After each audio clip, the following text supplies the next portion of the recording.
국민 여러분 안녕하십니까? 국민의힘 이종성입니다. 4월 의정활동 결과를 보고 드리겠습니다.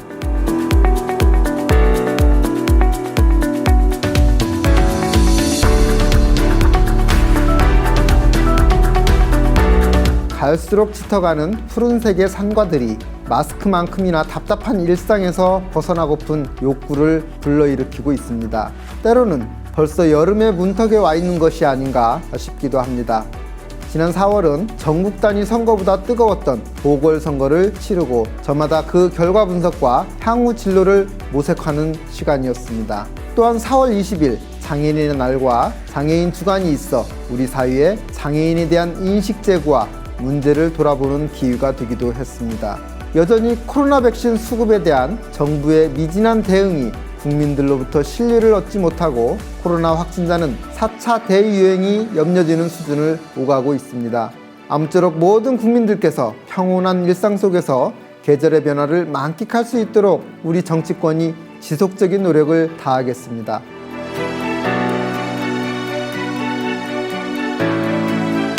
지난 4월 7일에는 서울 부산시장을 비롯한 21개의 보궐선거가 있었습니다. 특히 서울시장 보궐선거에서는 58.2%라는 역대 어느 보궐선거보다 높은 투표율을 나타냄으로써 국민들께서 그만큼 관심과 의지가 크다는 것을 보여주었습니다. 선거 결과에서 국민 여러분들께서는 우리 당 야권 후보를 크게 지지해 주셨습니다.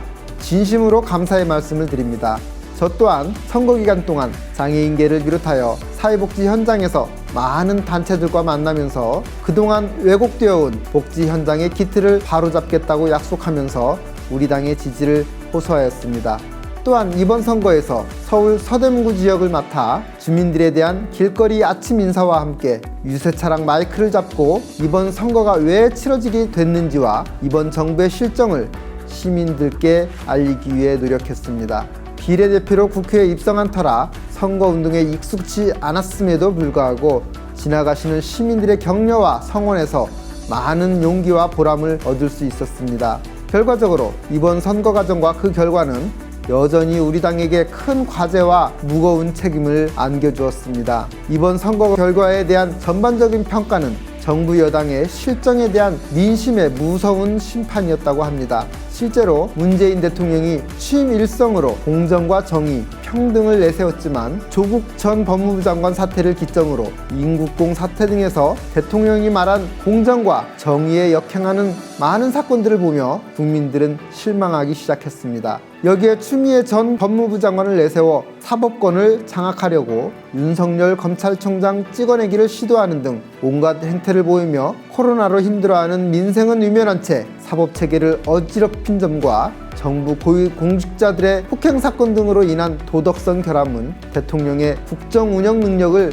의심하게 만들었습니다. 작년 초 코로나는 머지않아 종식될 것이다 라는 대통령의 안일한 시각에서 시작되어 정부의 늑장 대처로 인해 세계에서 백신 접종 개시 102위 국가 OECD 꼴찌라는 오명 속에 국민들은 정부의 무능과 무책임을 여실히 목도하게 되었습니다.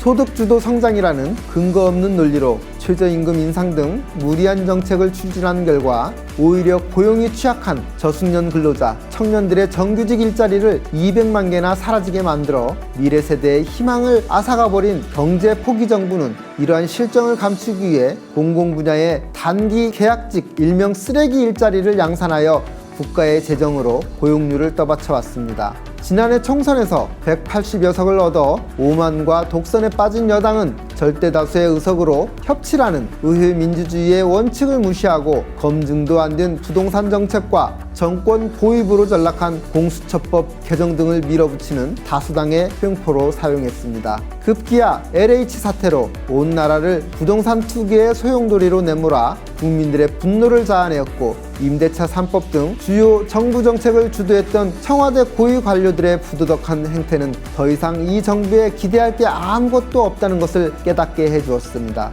특히나 이번 서울시장, 부산시장 보궐선거가 왜 치러지게 되었는지 대한민국의 수도 서울과 제2도시인 부산이 추악한 성범죄로 인해 보궐선거가 실시된다는 것을 제대로 인식하는 국민들께서 차마 여당에 투표를 하시기는 힘드셨을 것으로 생각됩니다. 이러한 점을 종합해 볼 때 이번 선거 결과는 국민들께서 정부 여당에 대한 단호한 심판의 결과로 온전한 야당의 승리가 아닌 반대 급부적 성격이 짙었다는 점을 우리는 겸허하게 인정해야 할 것입니다. 그나마도 다행인 것은 국민들에게 야권 후보의 단일화 약속을 지켜내며 제대로 된 능력과 자질을 겸비한 후보들을 당당하게 내세울 수 있었다는 점입니다. 특히 이번 선거 결과에서 주목할 점은 과거에는 주로 60대 이상 연령층에서 보수 진영을 지지하고 20대, 30대 젊은 세대들이 진보 진영을 지지해왔던 것과는 달리 20, 30대 유권자들이 야권 후보에 대한 지지율이 큰 폭으로 상승했다는 점입니다. 20, 30대 젊은 세대들이 공정과 정의, 또 기회의 평등에 민감하고 현실적인 가치를 추구한다는 점에서 여당의 행태에 대한 실망으로 야권을 선택한 이들의 지지를 유지하기 위해서는 우리 당과 정치권이 더욱 엄중하게 현실을 바라보고 제대로 역할을 해야겠다는 점을 다시금 각인하게 됩니다. 안타까운 것은 이러한 상황에서도 여당은 전혀 현실을 인식하지 못하고 있다는 것입니다. 일부 당내에서 나오는 자성의 목소리를 대다수 의원들과 지지자들이 일제히 비판하며 무색하게 만들므로써 그동안의 오만과 폭주를 지속하려는 태도를 보이고 있다는 것입니다. 우리 당도 혹여 이번 선거의 결과를 온전히 우리 당의 성과로 오인하고 이번 보궐선거 승리에 편승하여 자기 권력을 구축하기 위해 국민들의 개혁에 대한 열망에 역행하는 모습을 보이고 있지는 않은지 스스로 돌아보는 일에 게을리하지 않아야 할 것입니다. 국민들의 뜻을 제대로 파악하고 이에 부응하려는 부단한 노력이 있어야만이 내년에 치러질 대선에서 다시 한번 선택받을 수 있다고 생각하며 더욱 겸손한 자세로 국민들의 목소리에 귀 기울이겠습니다. 지난 4월 20일은 41번째 맞이하는 장애인의 날이었습니다. 장애인의 날은 우리 사회가 장애인에 대한 이해를 깊게 하고 장애인 문제를 되돌아봄으로써 장애인을 사회 구성원으로 인식하며 함께 살아가는 사회를 조성하자는 취지로 제정되었습니다. 연회 같았으면 장애인의 날을 전후하여 의미 있고 다양한 행사들이 개최되어 장애인들과 함께하는 시간들이 마련되었을 텐데 아쉽게도 작년에 이어 올해에도 코로나19로 인해 대부분의 행사들이 개최되지 못했습니다. 이에 장애인의 날을 계기로 저와 우리 당은 장애인의 권익 옹호와 복지 증진을 위해 더욱 매진하겠다는 각오를 장애인들에게 전달하고 정치권과 우리 사회의 동참을 촉구하는 성명서를 발표하는 시간을 가졌습니다. 또한 이번 보궐선거에서 당선된 오세훈 서울시장과 함께 20여 개 서울지역 장애인단체 대표들을 모시고 서울시청에서 간담회를 개최하였습니다. 선거 기간에 있었던 장애인단체 간담회에서 서울시장에 당선이 되면 장애인계와 다시 한번 만나도록 하겠다고 약속한 오세훈 시장님이 당선된 지 2주 만에 약속을 실천하신 자리이기도 합니다. 장애인들이 겪고 있는 여러 가지 어려움과 개선 방안들이 다양하게 제기되었고 서울시정 차원에서 해결할 수 있는 사안은 물론 중앙정부의 정책 개선으로 이루어질 수 있는 사안 그리고 입법적으로 해결할 수 있는 사안들을 면밀하게 검토하여 적극 개선해 나가기 위해 노력하겠다는 약속을 드렸습니다. 여러 의견들을 청취하면서 그동안 많은 사회적 환경이 변화되었음에도 장애인 복지 정책은 이러한 변화를 뒤따르지 못하고 답보 상태에 머무르고 있었던 것이 아닌가 하는 평가를 하게 되었습니다. 1년 365일 중 장애인의 날 하루에만 관심을 가지는 것이 아니라 우리 모두가 장애인을 당당한 사회 구성원으로 인식하고 이웃으로서 이해하며 동료로서 함께 할 수 있는 선진 문화가 자리 잡을 수 있도록 국민 여러분들께서 함께 해주시길 당부드립니다. 지난 4월 국회는 보궐선거를 치르느라 짧은 일정으로 진행되었습니다. 그럼에도 코로나19 상황이 엄중하다 보니 보건복지위원회 뿐만 아니라 본회의 대정부 질문에서도 대부분의 질의가 방역과 백신 문제에 대한 문제로 이어졌습니다. 저 또한 백신 확보와 접종이 계속 지연되는 데 대한 정부의 무능과 실정에 대해 지적하고 싶었습니다만 정부가 국정과제로 추진하고 있는 사회서비스원을 둘러싸고 사회복지 현장에서 제기되는 우려의 목소리를 국민들과 정부에 전달하기 위해 지난 4월 16일 우리 의원실이 개최한 관련 토론회의 결과를 보고하는 시간으로 상임위원회를 준비했습니다.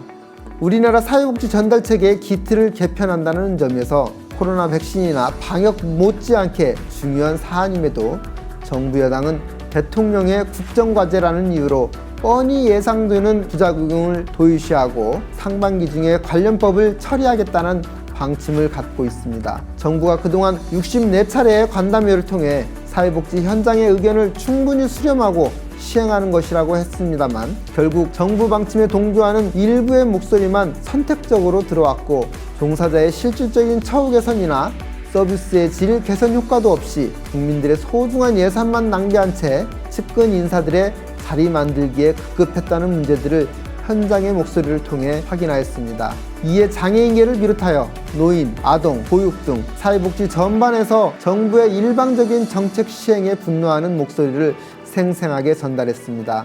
특히 현재 전국 11개 시도에서 진행되고 있는 사회서비스원 시범사업의 운영 과정에서 나타난 결과를 토대로 당초 정부가 목표했던 개선 효과가 달성되고 있는지 사안별로 살펴보았습니다.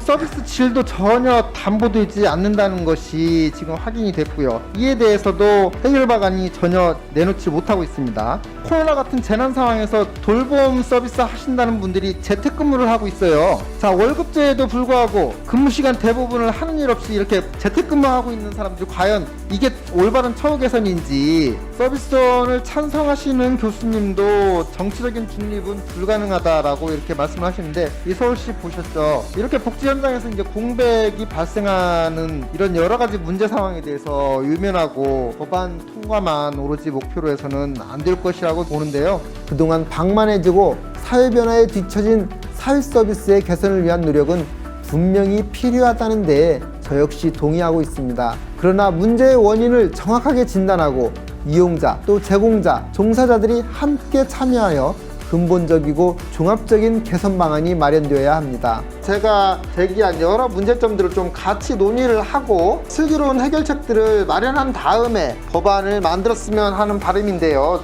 제가 이 자리에서 분명히 밝히는데 저 사회서비스원 반대하는 거 절대 아닙니다. 당초에 목적한 설립 목적에 맞게 체제라든가 조직, 인력 등을 갖춰나가자는 거고, 국정과제라는 어떤 그런 부분들 때문에 너무 무리하게 밀어붙이는 그런 부분 없이 충분하게 협의할 수 있는 그런 시간을 갖자라는 의견입니다.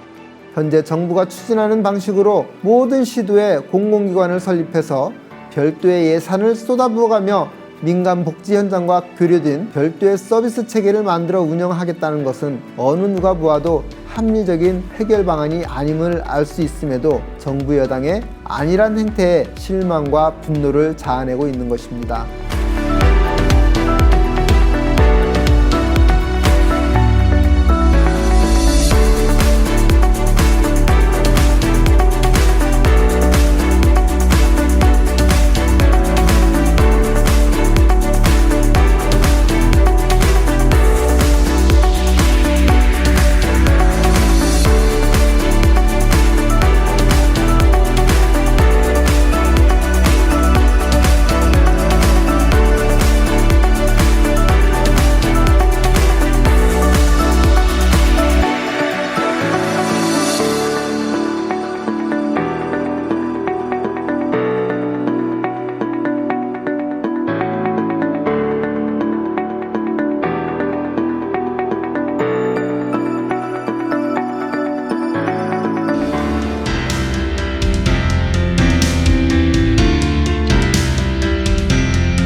계절의 여왕이라는 5월입니다. 5월을 가정의 달로 정한 것도 실록이 우거지는 좋은 계절을 사랑하는 가족들과 함께 하도록 하기 위한 것이 아닌가 생각됩니다.